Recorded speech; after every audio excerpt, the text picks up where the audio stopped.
যে একজন স্ত্রী শুধুই দুনিয়ার মধ্যেই তার সাথে জীবন যাপন, ব্যাপারটা এমন নয়।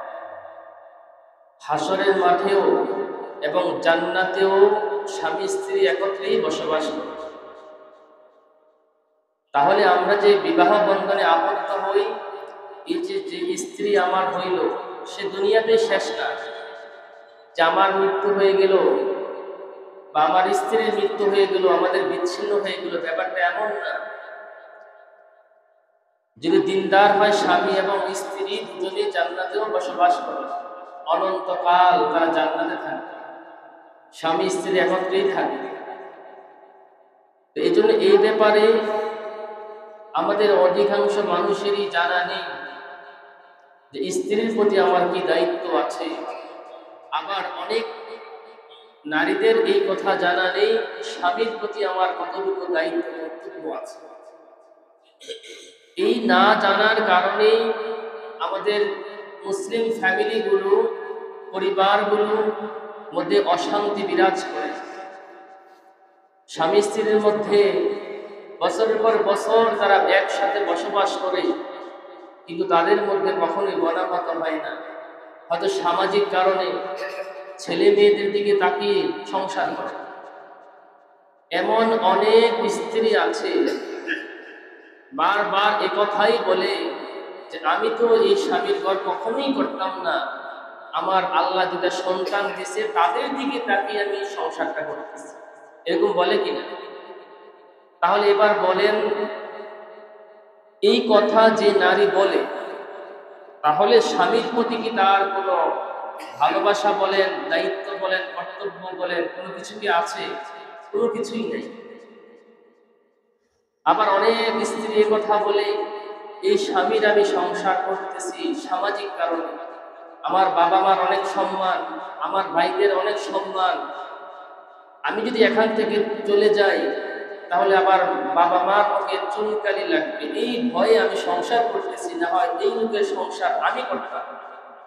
এই সমস্ত কথা বলে কিনা?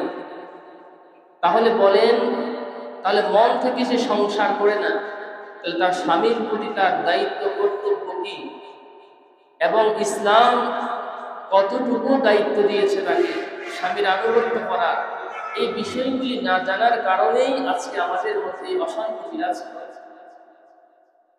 স্বামীও ঠিক একই কথা, যে এই স্ত্রী নিয়ে আমি কখনোই সংসার করতাম না, কিন্তু বিয়ের সময় অনেক টাকা কাবিন হয়ে গেছে, এত টাকা দেওয়ার সামর্থ্য নাই, বা আমার নামে মামলা দিবে, এই মামলার ভয়ে আমি কি করে সংসার, না হয় এই স্ত্রী নিয়ে আমি সংসার করতাম না। তাহলে বলেন, এই লোক যে সংসার করতেছে, ছেলে মেয়ে হচ্ছে, পারিবারিক জীবনে কি কোনো শান্তি আছে? বলেন, কোনো শান্তি নেই। তাহলে আমাদের এই মুসলিম ফ্যামিলিগুলো, পরিবারগুলো আজকে এইভাবে প্রত্যেকটা ফ্যামিলিতেই স্বামী স্ত্রী ছেলে সন্তানকে নিয়ে একটা বিভাজন তৈরি হয়। এর কারণ হচ্ছে কি, আমাদের এই মুসলিম ফ্যামিলিগুলোর মধ্যে দিন না থাকার কারণে। একজন স্বামী যদি বুঝতো যে ইসলাম আমাকে কতটুকু দায়িত্ব দিয়েছে, স্ত্রীকে কতটুকু আমি তার দায়িত্ব পালন করব, যদি সে জানতো, বুঝতো, তাহলে সে কখনই বলতো না যে এই স্ত্রী নিয়ে আমি কখনোই সংসার করতাম না। ঠিক তদ্রুপ ভাবে একজন নারী যদি জানতো যে আমার স্বামীর কতটুকু কর্তব্য আমার উপর আছে, যদি সে বুঝতে পারতো, জানতে পারতো, বা এইগুলি যদি আলোচনা হতো, তাহলে ওই নারী কখনই বলতো না যে আমি এই স্বামীর ঘর কখনই করতাম না।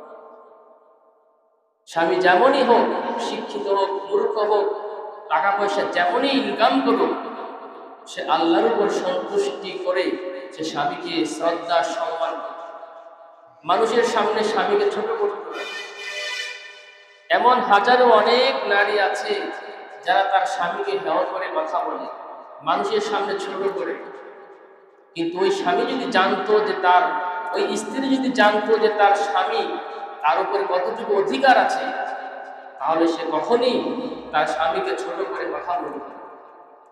পেয়ারে হাজিরিন, এই আমাদের পরিবারগুলোর মধ্যে অশান্তি হওয়ার মূল কারণ হচ্ছে আমাদের পরিবারগুলোর মধ্যে দিন নাই। স্বামী স্ত্রী যেমন একত্রিত হয়ে সংসার কিভাবে পরিচালনা করে এগুলা নিয়ে আলোচনা করে। স্বামী স্ত্রীর মধ্যে আলোচনা হয় কেমন? সন্তান বড় হয়েছে, ভালো একটা স্কুলে দেওয়া দরকার। সন্তান বড় হয়েছে, ভালো পাত্র দেখা দরকার। এখন সন্তান বড় হয়েছে, বিয়ে শাদী হবে, ঘরে ফার্নিচার দরকার। এখন আমরা টিনের ঘরে আছি, একটা বিল্ডিং করা দরকার। ঘরে ফার্নিচার নাই, ফার্নিচার আনা দরকার। এই যে পারিবারিক যত বিষয়গুলি আছে, পরিবারকে কিভাবে সুন্দর করা যায়, ডেভেলপ করা যায়, সন্তানদেরকে কিভাবে মানুষ করা যায়, এই বিষয়গুলি নিয়ে যত আলোচনা হয়, এর পাশাপাশি যদি এই আলোচনাগুলো হতো, নামাজের হিসাব নেওয়া হতো, কোরআন তেলাওয়াতের হিসাব নেওয়া হতো, এবং দ্বীনের উপর চলার যে নসিহতগুলি, এগুলো যদি স্বামী স্ত্রীর মধ্যে আলোচনা হতো, তাহলে আমাদের সংসারগুলির মধ্যে অশান্তি হতো না। কারণ দেখা গেছে যে বছরের পর বছর চলে যায়, স্বামী স্ত্রীকে কখনো বলে না যে তুমি আজকে কয় ওয়াক্ত নামাজ পড়ছো। স্ত্রী কখনো বলে না তুমি যে ফার্নিচার আনছো টাকাটা হালাল নাকি হারাম, এটা জিজ্ঞেস করে না। দুনিয়ার কাজে একজন স্বামী তার স্ত্রীকে যতটুকু সহযোগিতা করে, একজন স্ত্রী তার স্বামীকে যতটুকু সহযোগিতা করে, যদি কোনো স্বামী স্ত্রী যদি পরকালীন জীবন সম্বন্ধে এতটুকু সহযোগিতা করত, স্বামী যদি ডেকে বলতো তুমি নামাজ পড়ো, তুমি নামাজ না পড়লে তো তুমি জাহান্নামে যাবা, আমি জান্নাতে যাবো, এটা হতে পারে না। আমি নামাজ পড়ি, তুমিও পড়ো। স্ত্রী যদি বলতো আমি কম খাবো, তারপরেও তুমি হারাম টাকা কামাই করো না। স্ত্রী যদি বলতো যে হারাম টাকা দিয়ে বাজার আনলে আমি রান্না করবো না, যদি স্ত্রী যদি স্বামীকে এতটুকু সহযোগিতা করত, তাহলে প্রত্যেক স্বামী আর হারাম টাকা উপার্জন করতো না।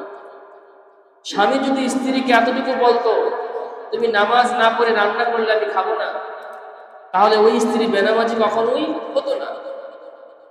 কি দুঃখের বিষয় হচ্ছে, সংসার কিভাবে চালানো যায়, কিভাবে উন্নতি করা যায়, এই বিষয়গুলি নিয়ে প্রতিদিন স্বামী স্ত্রীর মধ্যে আলোচনা পর্যালোচনা হয়। কিন্তু পরকালীন জীবন ব্যাপারে, মৃত্যুর পরে কি হবে, এই ব্যাপারে স্বামী স্ত্রীর মধ্যে কোনো আলোচনা নাই। আমি ইমাম সাহেব সারাদিন ওয়াজ করে, সারাদিন নসিহত করে, আপনার স্ত্রীকে একটা আমল করানো অসম্ভব, কিন্তু আপনার একটা কথাই আপনার স্ত্রী আমল করতে বাধ্য।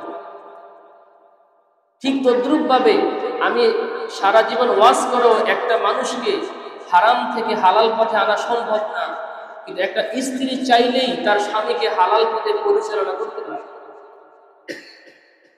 তবে পেয়ারে হাজিরিন, আমি যা বুঝাচ্ছিলাম, যে পারিবারিক যে আমাদের জীবনগুলি, স্বামী স্ত্রীর মধ্যে যে আমাদের সম্পর্ক, যে বন্ধন, এটা যদি দিন হয়ে যায়, এটা যদি দিন দ্বারা পরিচালিত হয়ে যায়, তাহলে স্বামী স্ত্রী এবং তাদের সন্তানগুলি কি হবে? দিনদার হবে, ইমানদার।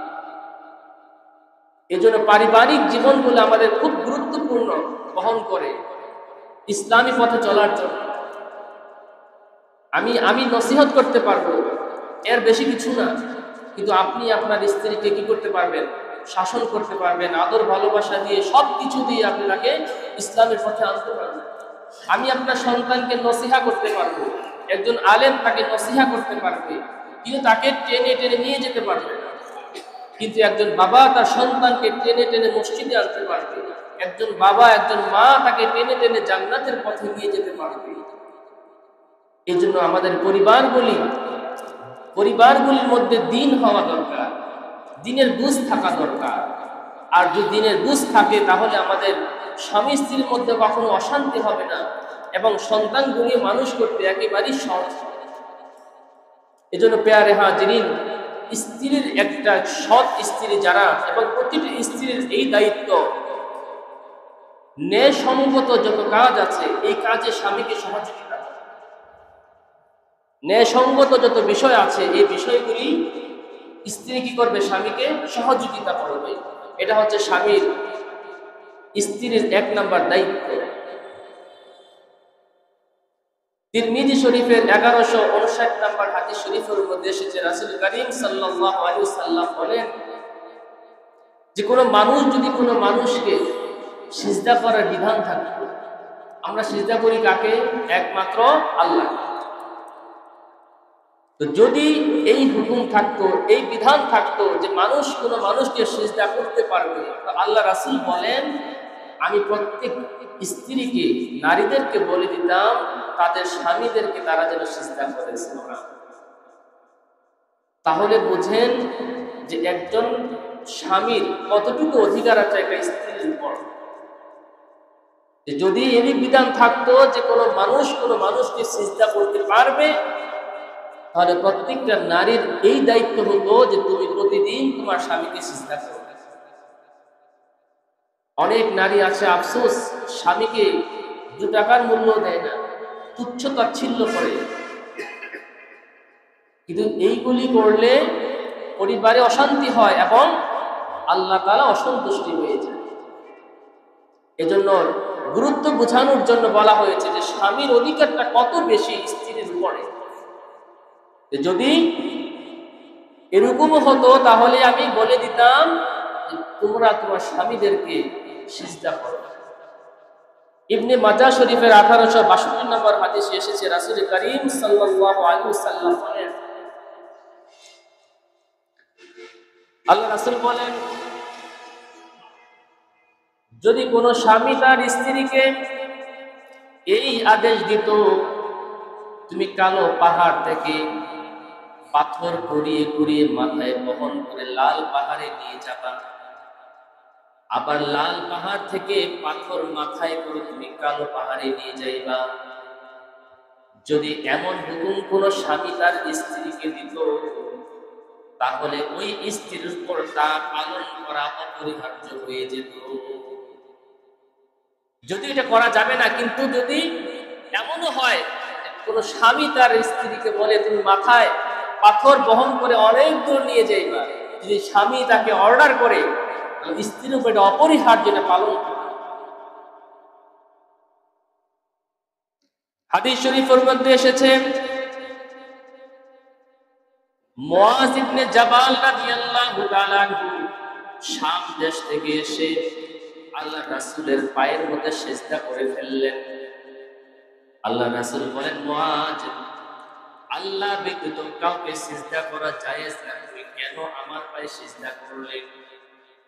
এবার মুআয বলেন, ইয়া রাসূলুল্লাহ, আমি যখন শাম দেশের মধ্যে ছিলাম ওই দেশের মানুষেরা দেখলাম তাদের নেতাদেরকে, ধর্মীয় গুরুদেরকে তারা সিজদা করে সম্মান করে, তাই আমি মনে মনে ভাবলাম আমি এবার আল্লাহর রাসূলের সামনে গিয়ে আমি সম্মান করে আমি আল্লাহর রাসূলকে সিজদা করব।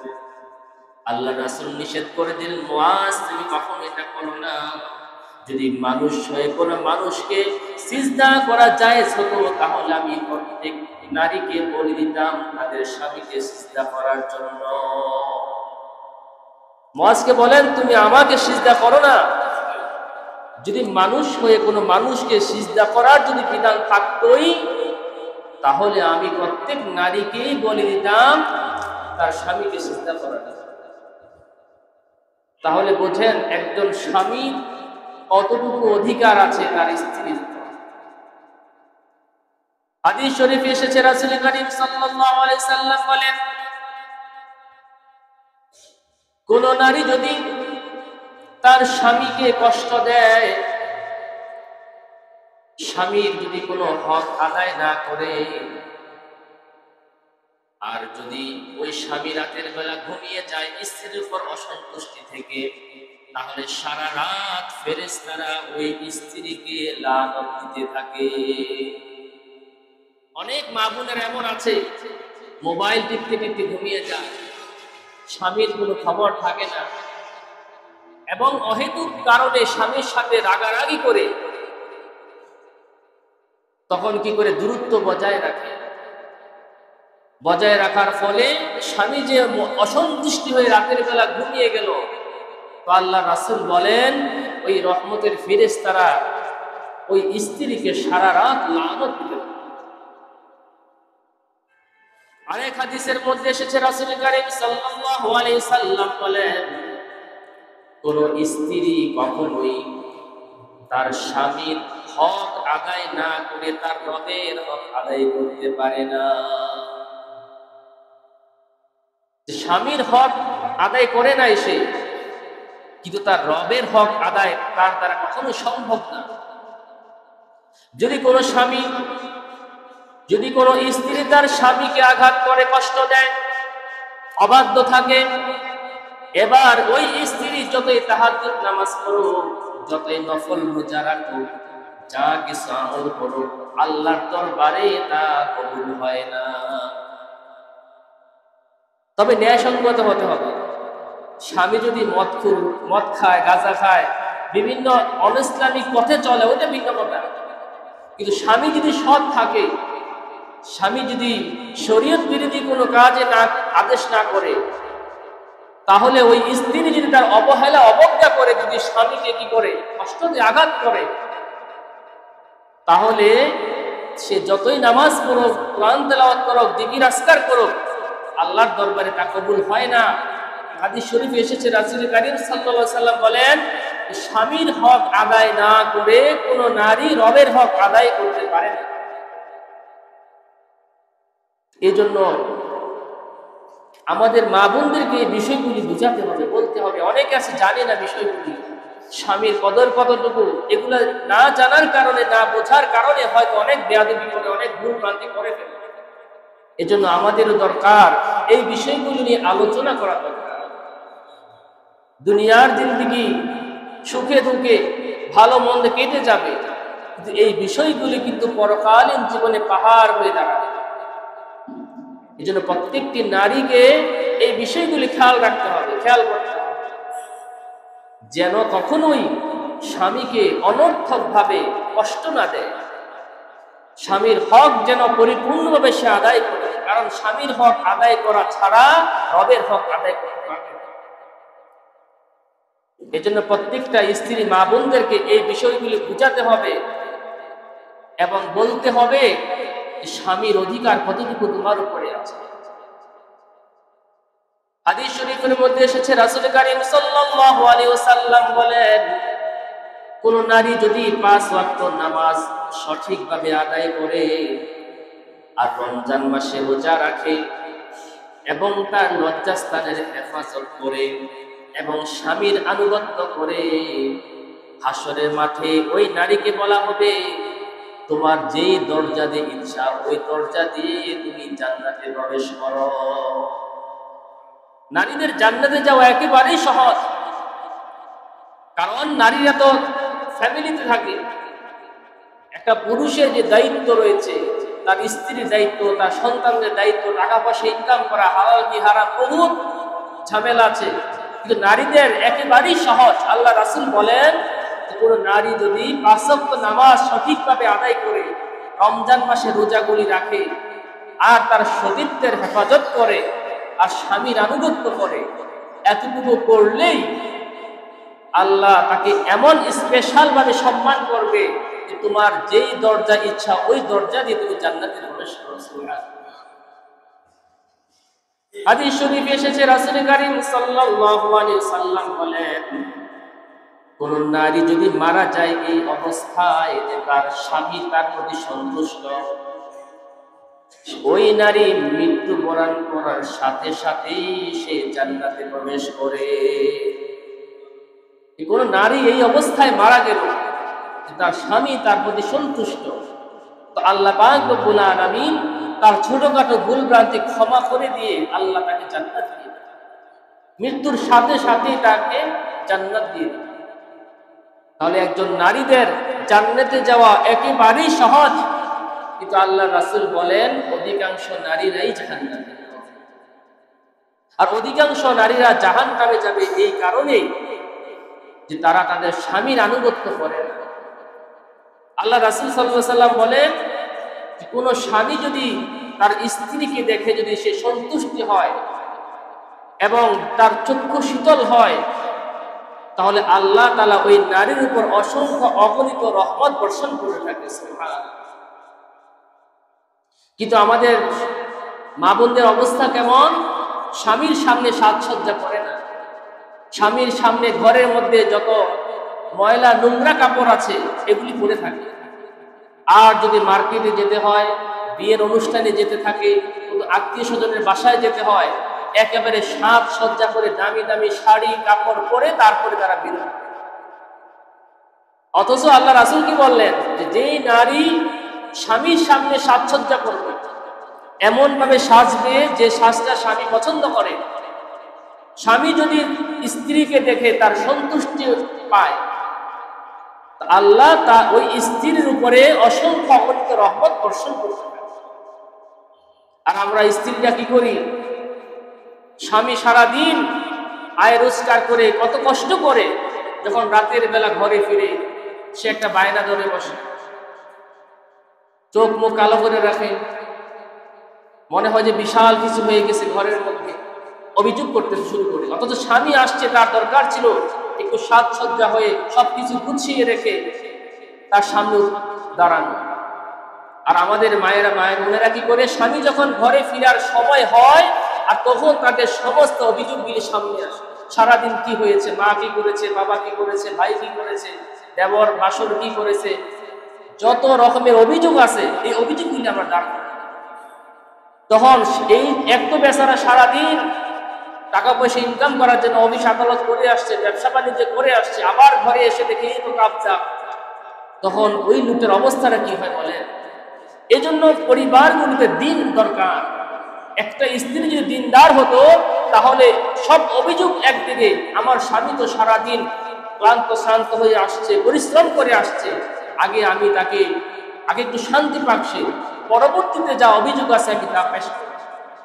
তো আল্লাহ রাসূল বলেন যে স্বামীকে সন্তুষ্টি করে কোনো নারী যদি মারা যায় সাথে সাথে সে জান্নাতে, কিন্তু অধিকাংশ নারীরাই জাহান্নামী। এই কারণেই তারা স্বামীর আনুগত্য করে না, তারা সাজসজ্জা যা কিছু আছে সব মানুষকে দেখা দেয়। ঘর থেকে বের হলে সাজসজ্জার আর অভাব হয় না। নিজের ভালো কাপড় না হলে পাশের ভাবিরটা আনে, পাশের ঘরের কারোর কাছ ধার করে আনে, দামি শাড়ি গহনা পরে তারা কি করে মার্কেটে যায়, বিয়ের দাওয়াতে যায়, কিন্তু ঘরের মধ্যে থাকে স্বামীর সামনে নোংরা কাপড় পরে, অপরিষ্কার অপরিচ্ছন্ন থাকে। তাহলে মহব্বত ভালোবাসা আসবে কিভাবে বলেন? পেয়ারে হাজিরিন, এজন্য আমি যে আলোচনাগুলো করেছিলাম গত সপ্তাহে করেছিলাম স্ত্রীর প্রতি আপনার কি দায়িত্ব, আর আজকে আলোচনা করলাম যতটুকু সম্ভব হলো যে একজন স্ত্রী তার স্বামীর উপর কি দায়িত্ব। আমাদের লক্ষ্য করা যায় আমাদের সব ঠিক আছে, কিন্তু স্বামী স্ত্রীর মধ্যে আমাদের মিল মহব্বত ভালোবাসা নাই। প্রত্যেকটা পরিবারগুলির মধ্যে অশান্তি আর অশান্তি বিরাজ করতেছে। সবকিছু ডেভেলপ হচ্ছে কিন্তু শান্তি আসছে না, শান্তির পরিবেশ তৈরি হচ্ছে কিন্তু শান্তি নাই। আগে এত শান্তির পরিবেশ ছিল না। এখন আমরা যে আরাম আয়েশ করি, খাবার দাবার খাই, আগে এমন ছিল না। কিন্তু এখন এত কিছু হওয়ার পরেও শান্তি নাই। এ না থাকার পেছনে কারণ হচ্ছে কি? আমাদের পরিবারগুলির মধ্যে ইসলামের বিধান নাই, দিন নাই, যার কারণে আমাদের পারিবারিকভাবে এই অশান্তি আর অশান্তি আমাদের মধ্যে বিরাজ করছে। এজন্য পেয়ারে হাজিরিন, আমি শুরুতে বলেছিলাম যে আমাদের সাংসারিক জীবনে কত টাকা আয় হলো, কত টাকা ব্যয় হলো, সন্তানকে কি করা দরকার, এইগুলি যেমন আলোচনা আমরা করে থাকি, তদ্রূপভাবে আমাদেরকে রুটিন অনুযায়ী আমাদেরকে স্বামী স্ত্রীর মধ্যে ওই বিষয়গুলো আলোচনা করা দরকার।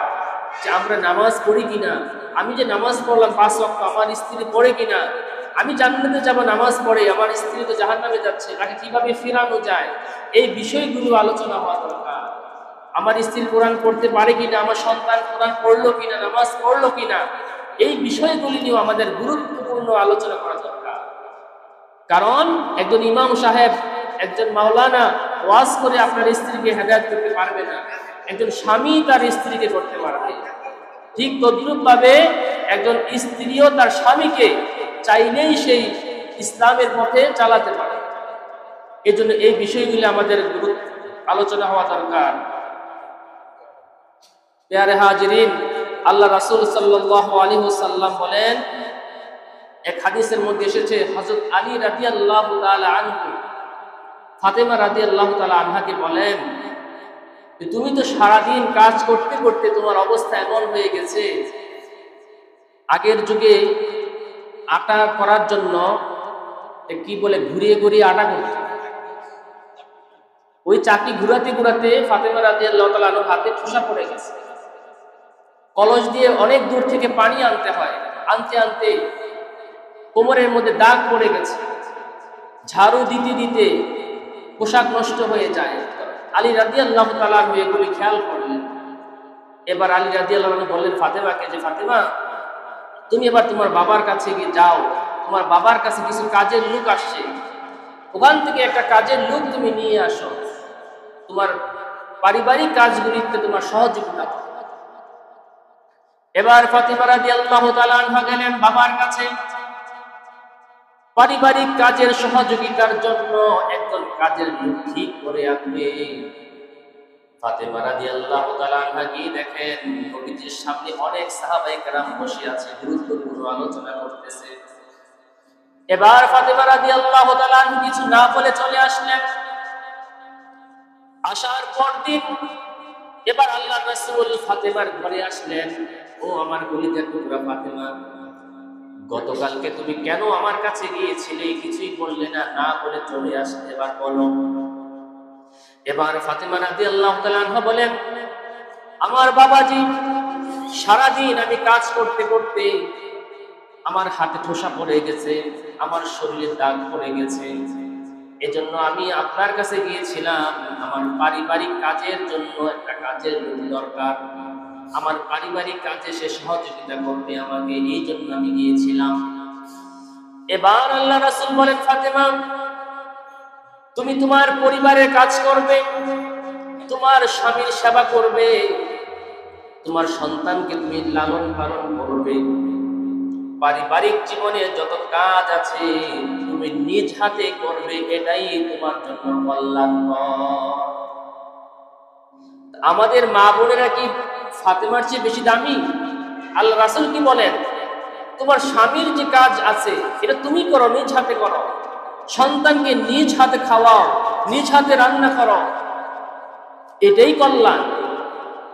আর আমরা কি করি এখন, কাজের লোক দিয়ে কাজ করানো না যায় ব্যাপারটা এমন না, কিন্তু আজকে কাজের লোক দিয়ে কাজ করানোর কারণে স্বামী স্ত্রীর মধ্যে দূরত্ব, ছেলে সন্তান মা বাবার সাথে দূরত্ব।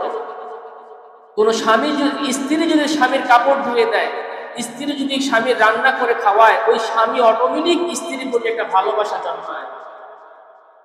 আর আমরা কি করি, কাজের লোক ঠিক করে ওই নিজের কাপড়, স্বামীর কাপড়, এগুলো কি করি ওই কাজের লোক দিয়ে ধোয়াই।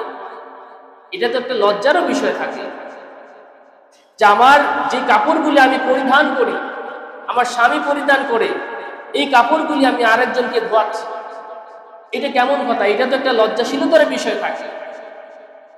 এই জন্য আল্লাহ রাসূল ফাতেমাকে বলেন যে তোমার জন্য কল্যাণকর ওটাই, তুমি পারিবারিক কাজ তোমার নিজ হাতেই তুমি করো, কাজের লোক দিয়ে করানো না যায় ব্যাপারটা এমন না, কিন্তু সামর্থ্য থাকা অনুযায়ী কেন আমি কাজের লোক দিয়ে করাবো?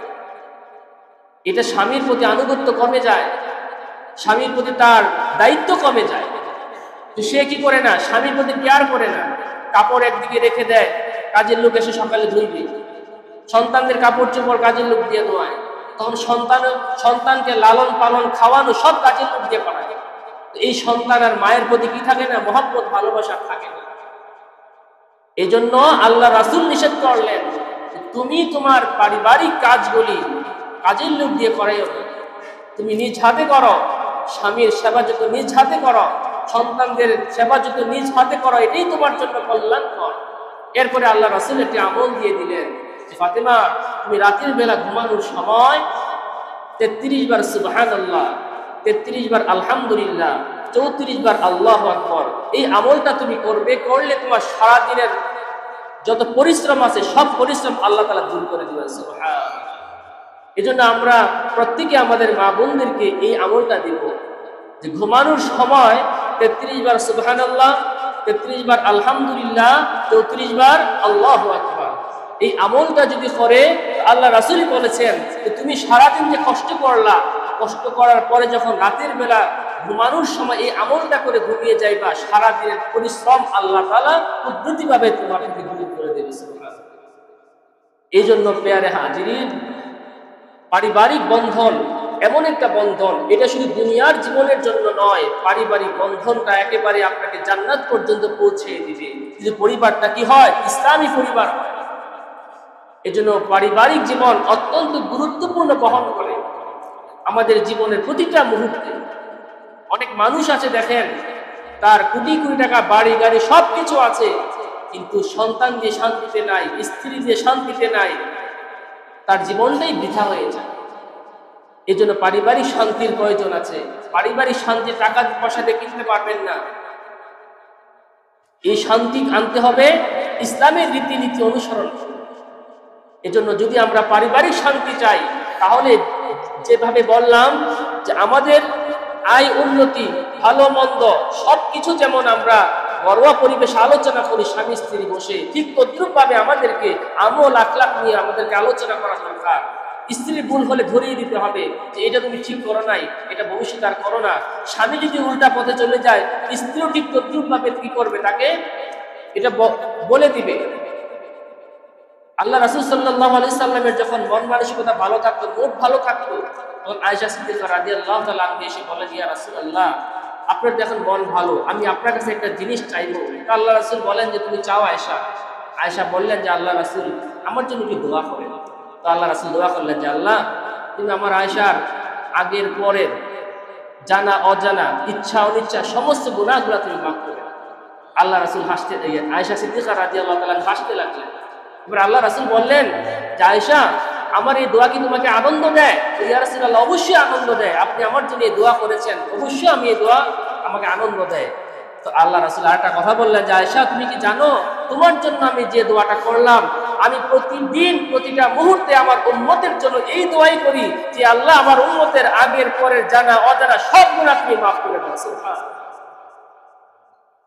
তাহলে বলেন আমরা কি আনন্দিত না? আয়েশার জন্য যে দোয়াটা করলেন আল্লাহ রাসূল, আমাদের জন্য সেই দোয়াই করে গেছেন। আর আমাদের স্বামীদের মুড ভালো থাকলে স্ত্রীরা বায়না করে, এই শাড়িটা কিনে দিবা, ওই গহনাটা কিনে দিবা, ওখানে ঘুরাইতে নিয়ে যাবা। আর আল্লাহ রাসূল স্ত্রীরা কি বলতেন? মুড ভালো থাকতে দোয়া চাইতেন যে আল্লাহ রাসূল, আপনার তো মন ভালো, আমি একটা জিনিস চাইবো, আমার জন্য দোয়া করুন। তো এটা তো আপনাকে শিক্ষা দিতে হবে। রাসূল সাল্লাল্লাহু আলাইহি ওয়াসাল্লাম স্ত্রীদের জীবনী কেমন ছিল, এটা আপনার স্ত্রীকে বুঝাইতে হবে, বলতে হবে, নসিহত করতে হবে। ইমাম সাহেব নসিহত করে আপনার স্ত্রীকে পর্দায় আনতে পারবে না। ইমাম সাহেব নসিহত করে আপনার স্ত্রীকে 5 ওয়াক্ত নামাজ পড়াইতে পারবে না। আপনার স্ত্রীকে পর্দায় রাখতে হলে, নামাজ পড়াইতে হলে, সন্তানকে মানুষ করতে হলে আপনাকে নসিহত করতে হবে। প্রিয় হাজিরিন, সময় শেষ। পারিবারিক জীবনগুলি আমাদের আজকে অশান্তি হয়ে যাচ্ছে, আজকে দুঃখের অনলে জ্বলতেছে, জাহান্নামে পরিণত হয়ে যাচ্ছে। কেন? পরিবারগুলিতে দিন না থাকার কারণে। এজন্য আমরা নবীজির জীবনী থেকে শিখব, নবীজির স্ত্রীদের জীবনী থেকে শিখব, তারা পারিবারিক জীবন কিভাবে পরিচালনা করেছিল, তাদের চাওয়া পাওয়া কেমন ছিল, কি ছিল। তাহলে আমাদের জীবন সুন্দর এবং সুখময় হয়ে যাবে। আল্লাহ তাআলা আমাদের সকলকে পারিবারিক জীবনে শান্তি দান করুক। আমাদের স্ত্রী এবং ছেলে সন্তানদেরকে আল্লাহ তাআলা সকলকে কবুল করুক বলে আমিন।